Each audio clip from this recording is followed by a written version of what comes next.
What it do, YouTube? It's your boy Bako99, and we are almost done with the NFL season, and we are on week 13. And I don't believe I came with the rankings the last couple of weeks. The last week was the Thanksgiving, so I was pretty busy. But still, I know in most leagues that this week is the one that matters. It's the money week as far as getting into the playoffs or solidifying your playoff berth and things like that. So let's go ahead and get into these rankings to help you guys out. And if you're also playing daily fantasy, there's only 3 more weeks left of that. So want to make sure we finish up strong with that as well.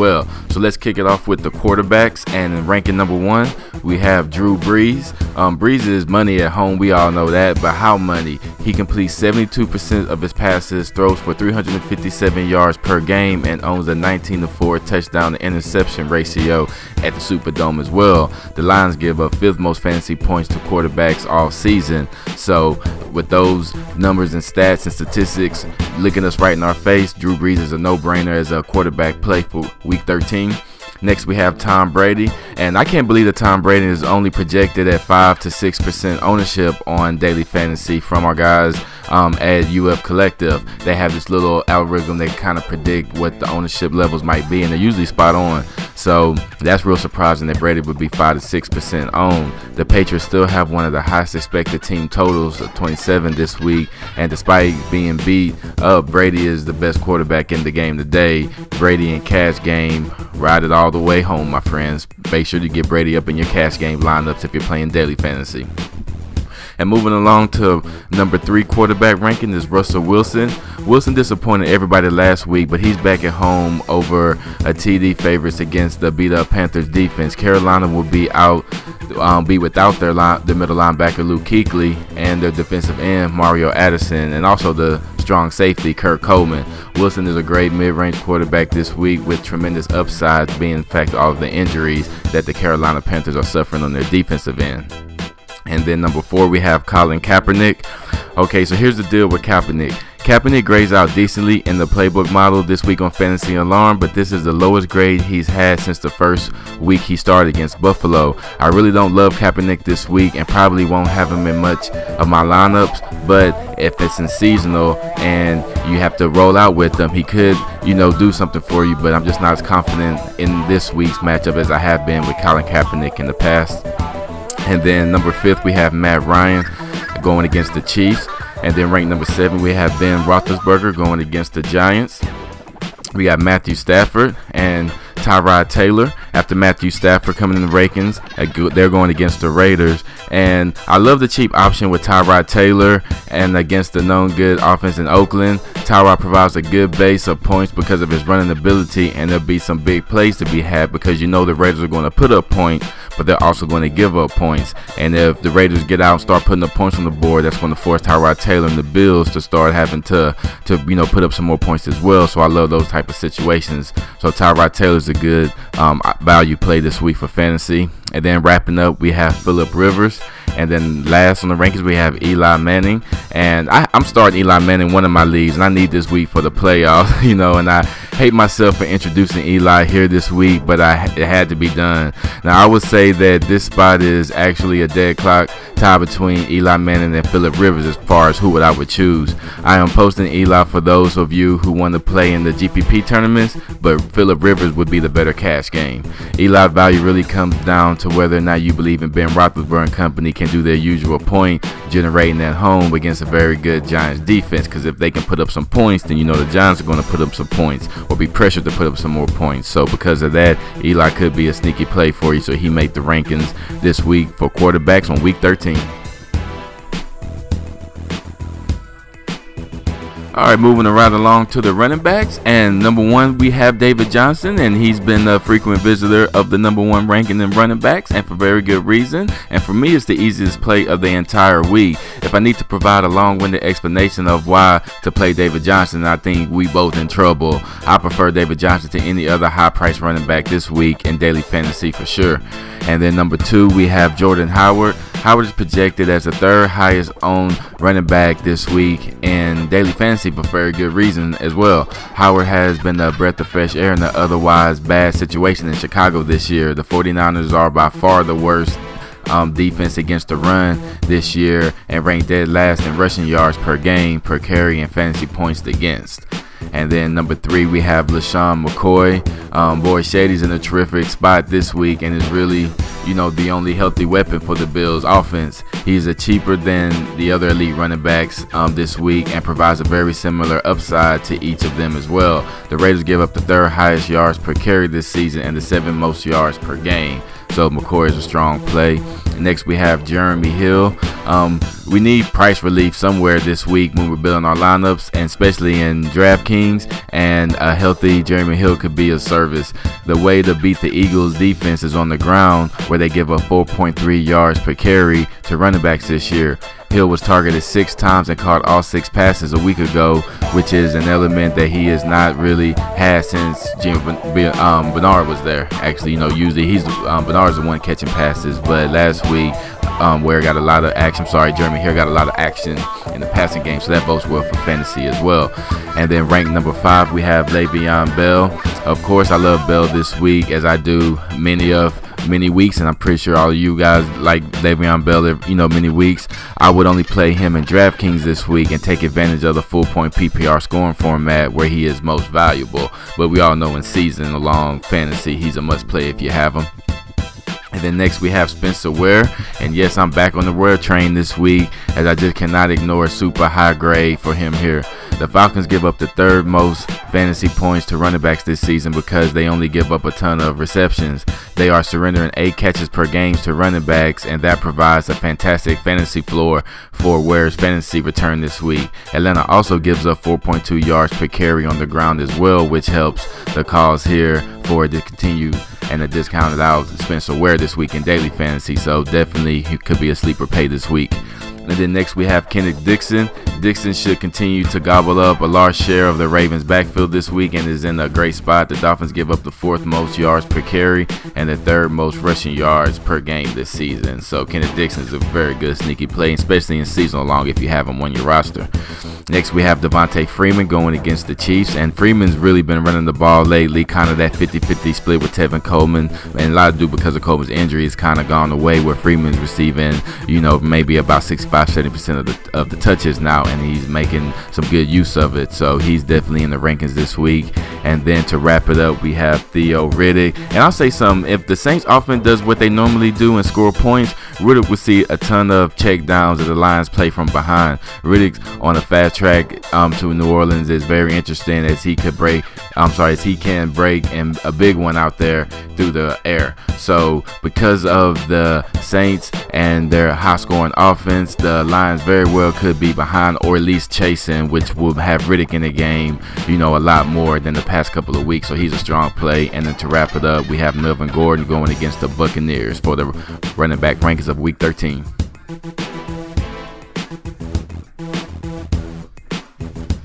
So let's take a look and see what we have for the wide receivers of week 13. And starting off is Odell Beckham. And if you believe in the Steelers offense at home, then you believe in OBJ as well. The more the Steelers score, the more aggressive the Giants offense will be, and that means more targets and forced targets to Beckham.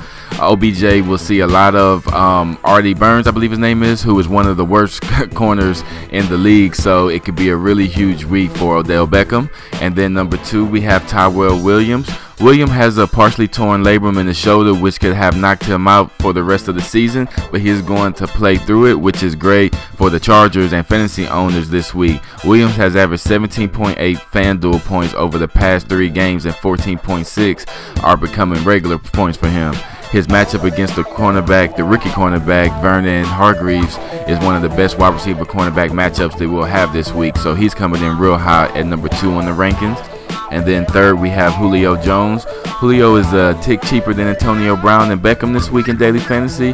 Julio will see plenty of Chiefs cornerback Phillip Gaines, who is one of my go-to cornerbacks to target every week in fantasy. So that's a very good matchup Julio should destroy. Next, we have Doug Baldwin. And all of the reasons for using Russell Wilson this week apply to Doug Baldwin. Baldwin matches up great against the Leonard Johnson this week and Carolina's depleted secondary, and he should feast off of that. I usually only use Baldwin in the tournament plays, if at all, but he grades out solid in cash plays this week as well on daily fantasy. And then next we have Mike Evans. And listen, as I said with the running back position, if you need me to recommend, Odell Beckham Jr., Julio Jones, Mike Evans, Antonio Brown in any given week, then you're seriously already behind the competition. So these are no-brainers, but I have to put them up there to keep the other players in the right perspective. But Evans is an every week player, so no matter the contest, no matter the matchup, no matter if it's daily or seasonal long or whatever it is, Mike Evans is always a must start. And then next we have Michael Thomas coming in against, and I believe that the Saints are going against the Lions. So their linebackers have been a little bit depleted, but still the Lions give up a ton of points. Saints score a ton of points. I think this is going to be a shootout, and Michael Thomas has been the leader in the receptions and yardage in New Orleans the past couple weeks. So he's a very strong play this week. And then we also have Mike Wallace. Does anyone realize that Wallace is averaging 8.2 targets, 5.2 targets, and 83 yards over his last 7 games? Thus, he's right at 2x return in the standard game, and this matchup against the Dolphins is a bonus for him as well. So he's been performing 2 times his salary in daily fantasy. So when you're playing them tournaments or you're picking your flex spots in DraftKings, he is a very, very good play and has been solid for the last 4 or 5 weeks. And without Xavier Howard, the Dolphins will use the slow Tony Lepet to try to keep up with Wallace, which means bigger pass plays are also very likely. So Mike Wallace is a very good play this week. And then next we have Mohamed Sanu. And if you just cannot afford to pay up for like Julio Jones, if you got some, pay up for some high-end running backs, you should strongly consider grabbing another piece of the Falcons offense in Sanu. With Taylor Gabriel grabbing so much attention this week, Sanu is really be able to fly under the radar and could be that magical value option that unlocks a huge, score in your tournaments and DraftKings this week. So he is more of a tournament play in daily fantasy. And then next we have Antonio Brown, Dontrell Inman. They're going against the Bucks, and Dontrell Inman has been actually killing it the last couple of weeks, and the Bucks do give up a lot of passing yards to receivers. And then to wrap up the wide receiver rankings, we have Marquise Wilson going against the 49ers. We have Marvin Jones, and unfortunately Jones really is a 50-50 risk to play this week with the thigh injury, but if he's able to go, he'll be in a great spot to produce, as the Saints give up the 5th most passing yards per attempt this season. His salary is low, and he's very good calculated wide receiver to use in order to afford one of the more bigger wide receiver options like Beckham, Jones, or Mike Evans. And to wrap it up for the rankings, coming in last is Brandon Cooks going against the Lions. Now we're taking a look at some of these tight ends for the rankings for week 13, and these tight ends are now starting to finally fill out. There was a couple of weeks in the middle of the season, but boy, it was hard to find a good tight end play. But a couple of tight ends coming back, some other ones have went down, and their backup has been stepping up over the past couple of weeks, and so it's really starting to look good and fill out for the tight end spots coming down the stretch of the fantasy playoffs and year. So let's get it kicked off with Travis Kelce coming in at the top ranking tight end. There are very few worthy tight ends this week that I'll consider high end, and in fact only the 2 tight ends that grade out within my usual high parameters in the DFL's playbook over in Fantasy Alarms this week. And Kelce is clearly the class of the bunch, as he faces the team that gives up the most passing yards per game and the 5th most fantasy points to the tight ends this week, going against the Falcons. And then next we have Jimmy Graham. Graham is the other one that grades out really, really high this week. The Panthers has given up the 2nd most fantasy points to tight ends this season, and that was before losing their best linebacker and safety for the game. So Jimmy Graham is a real solid play this week. Next we have Zach Ertz, and the Bengals have been one of the worst defense at covering and surrendering fantasy points to wide receivers over the last 3 seasons. They are 4th worst in giving up fantasy points to tight ends this year. If Jordan Matthews is out this week, it's a game time decision.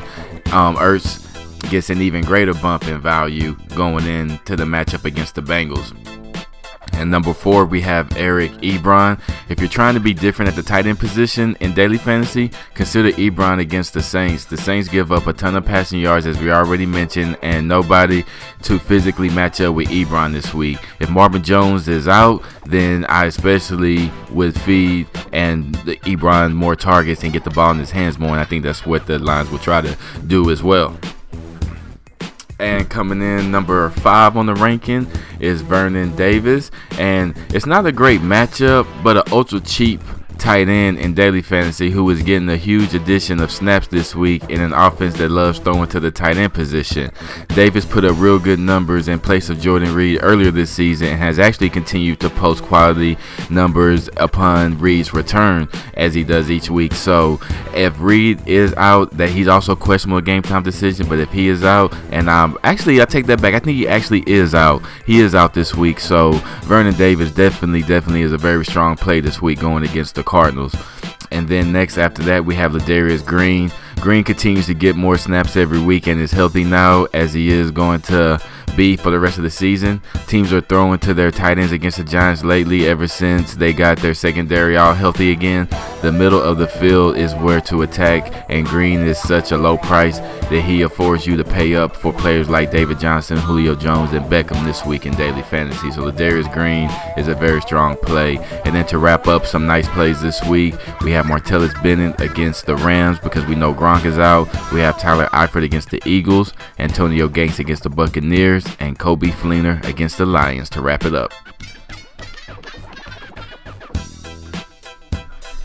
And last but not least, we have the defense and special teams for week 13. And coming in number 1 in the rankings for me is the New England Patriots. I don't know if I'm going to use any other defense special team this week in daily fantasy. I'm quite sure that the pass will not only limit the Rams offense, but will shut them out probably completely. So for that, I'm definitely rolling with New England Patriots in daily fantasy. I don't have any of them in regular season, but if you have them in regular season, or if they're on waivers or you can pick them up, you definitely need to get them in your lineup.